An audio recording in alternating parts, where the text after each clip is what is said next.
तो इस वीडियो में हम क्लास 10th का जो क्रैश कोर्स करा रहे हैं, तो इस वीडियो को देख कर जाएगा एग्जाम में यहाँ पे 100% यहाँ से लड़ेगा। ठीक है, चलिए स्टार्ट करते हैं क्वेश्चन नंबर 1 से। देखिए फ्रेंड्स, निम्नलिखित में से कौन सा रासायनिक परिवर्तन है। रासायनिक परिवर्तन की बात करते हैं तो ऐसा परिवर्तन जिसके अवस्था चेंज हो जाने के बाद में फिर से वापस नहीं आता है, उससे हम रासायनिक परिवर्तन बोलते हैं, यानी केमिकल चेंज बोलते हैं। देखिए फ्रेंड्स, क्या होता है एग्जाम्पल के लिए मान लीजिए कि एग्जाम्पल में ये आप खाना खा रहे हैं और खाना खा करके पचा लिए हैं, तो फिर से पचा हुआ खाना को थोड़े चेंज कर सकते हैं, नहीं कर सकते हैं तो ऐसा चेंज जो कि कभी वापस ना आए तो उसको हम रासायनिक परिवर्तन बोलते हैं। लेकिन एक होता है भौतिक परिवर्तन, वैसा परिवर्तन जिसमें चेंज करने के बाद में वापस आ जाता है। जैसे कि मान लीजिए फ्रेंड्स कि आप लोग एक पानी ले लीजिए, पानी को जमा दीजिएगा तो बर्फ़ बन जाएगा, फिर बर्फ़ को गर्म कीजिएगा तो फिर पानी बन जाएगा। ठीक है ना, तो उसको भौतिक कहते हैं। ठीक है, तो क्या हो जाएगा फ्रेंड्स, ऑप्शन नंबर सी, लोहे पर जंग लगना। मान लीजिए कि लोहा एक बार जंग लग करके ख़त्म हो जाता है तो फिर जाके जंग को लोहा थोड़े बना देंगे, नहीं बनता है, तो ऑप्शन नंबर सी लगा देंगे। चलिए आगे चलते हैं क्वेश्चन 2 पे। पौधों में गैस का आदान प्रदान किसके द्वारा होता है। देखिए फ्रेंड्स, जो पौधों में गैसों का आदान प्रदान स्टोमेटा यानी रंध्र द्वारा होता है। ठीक है, ध्यान रखिएगा। चलिए आगे चलते हैं क्वेश्चन नंबर 3 पे। विद्युत शक्ति का SI यूनिट क्या होता है। देखिए इसका ऑप्शन नंबर सी लगा लीजिएगा, वाट हो जाता है। ठीक है, आगे चलते हैं फ्रेंड्स। निम्नलिखित में से कौन सा अम्ल प्राकृतिक रूप से फलों में पाया जाता है। ध्यान रखिएगा, फल में पाया जाता है, ऑप्शन नंबर सी, सैटिक एसिड पाया जाता है। ठीक है, आगे चलते हैं। देखिए फ्रेंड्स, नींबू संतरा में सैटिक एसिड पाया जाता है। जितना भी मतलब खाटा फल होगा उसमें सैटिक एसिड ही पाया जाता है। क्वेश्चन और 5 देखिए, मानव में सबसे बड़ी ग्रंथि कौन सी होती है। मानव में सबसे बड़ी ग्रंथि, ध्यान रखिएगा, ऑप्शन नंबर सी, यकृत होता है यानी लीवर बोलते हैं। ठीक है फ्रेंड, आगे चलते हैं क्वेश्चन नंबर 6 पे। निम्नलिखित में से कौन सा प्रकाश का परिवर्तन को दर्शाता है। ध्यान रखिएगा, प्रकाश के परिवर्तन को, ऑप्शन नंबर बी, इसमें इंद्रधनुष होता है। देखिए फ्रेंड्स, इंद्रधनुष जो होता है 2 टाइप का होता है, एक प्राथमिक होता है, एक द्वितीय होता है। ठीक है, और यह दिन के 12 बजे, ठीक है ना, यह कभी भी नहीं बनता है, ध्यान रखिएगा। और सूर्य पूर्व में होगा तो वो पश्चिम में उगता है, सूर्य के विपरीत दिशा में बनता है इंद्रधनुष। ठीक है, अभी ध्यान रखिएगा। चलिए आगे चलते हैं क्वेश्चन नंबर 7 पे।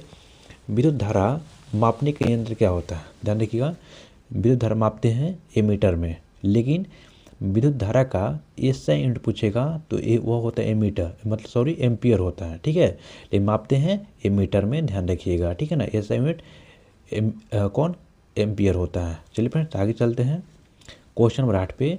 वायुमंडल की कौन सा परत UV किरण से बचाती है। UV किरण से, ऑप्शन नंबर बी हो जाएगा, समताप मंडल जो होता है UV किरण से बचाता है। ठीक है, ध्यान रखिएगा। जो इससे क्या होता है तो क्या होता है फ्रेंड्स, स्किन कैंसर होने की संभावना बढ़ जाती है। आगे चलते हैं क्वेश्चन नंबर पे। पौधे में प्रकाश संश्लेषण आवश्यक होता है। बताइए, जो प्रकाश संश्लेषण करने के लिए जो गैस होता है कौन, कार्बन डाइऑक्साइड। ध्यान रखिएगा। चलिए आगे चलते हैं क्वेश्चन नंबर 10 पे। निम्नलिखित में से कौन जैव अपघटनीय कचरा है। जैव अपघटक कचरा है फ्रेंड्स, ध्यान रखिए, ऑप्शन नंबर डी। यह क्या होता है, कैसा है कचरा, ऐसा चीज़ जो कि सड़ गल करके मिट्टी में मिल जाता है, उससे हम जैव अपघटनीय बोलते हैं। ठीक है, प्लास्टिक नहीं गलेगा तो अजैव हो जाएगा, कांच नहीं गलेगा तो भी अजैव हो जाएगा, और पॉलीथीन होता है वो भी प्लास्टिक का बना होता है तो अजैव हो जाएगा।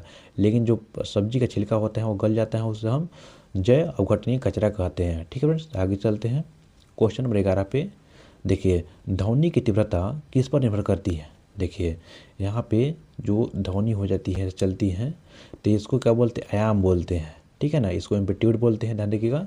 इसको भी आयाम बोलते हैं। 2 आयामों के बीच की दूरी को हम लैम्डा बोलते हैं, इसको हम वेवलेंथ बोलते हैं, या हिंदी में बोले तो तरंग दैर्घ्य बोलते हैं, ध्यान रखिएगा। ठीक है ना, और तो इस पे ध्वनि की तीव्रता जो होता है इस पे निर्भर करता है। जो ज़्यादा उठेगा तो ध्वनि ज़्यादा तेज बोलेगा, कम जाएगा तो ध्वनि धीरे से बोलेगा, तो आयाम पर निर्भर करता है, ध्यान रखिएगा, ऑप्शन नंबर बी हो जाएगा। ठीक है फ्रेंड्स, आगे चलते हैं क्वेश्चन नंबर 12 पे। निम्नलिखित में से कौन सा ऊतक पौधों को सहारा देता है।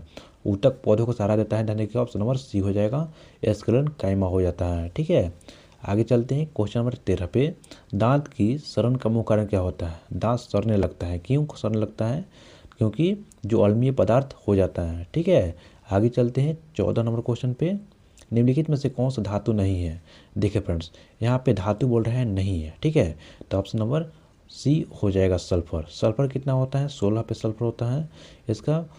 सल्फर का एस होता है, ठीक है, ध्यान रखिएगा। और ये कितना होता है, अल्मोनियम 13 पे होता है।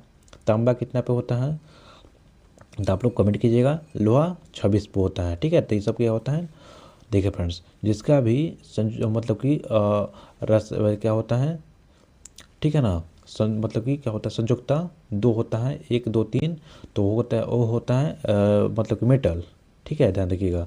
जिसका संयुक्ता 4 होगा तो क्या होता है, वो उपधातु होता है। चलिए आगे चलते हैं क्वेश्चन 15 पे। जो वंशानुक्रम की इकाई क्या होती है, वंशानुक्रम की इकाई, तो ऑप्शन नंबर बी हो जाएगा जीन। जीन हो जाता है, ठीक है ना। चलिए फ्रेंड्स, तो वीडियो अच्छी लगी तो लाइक कीजिएगा और चैनल को सब्सक्राइब करिएगा। मिलते हैं नेक्स्ट वीडियो में, तब तक के लिए धन्यवाद।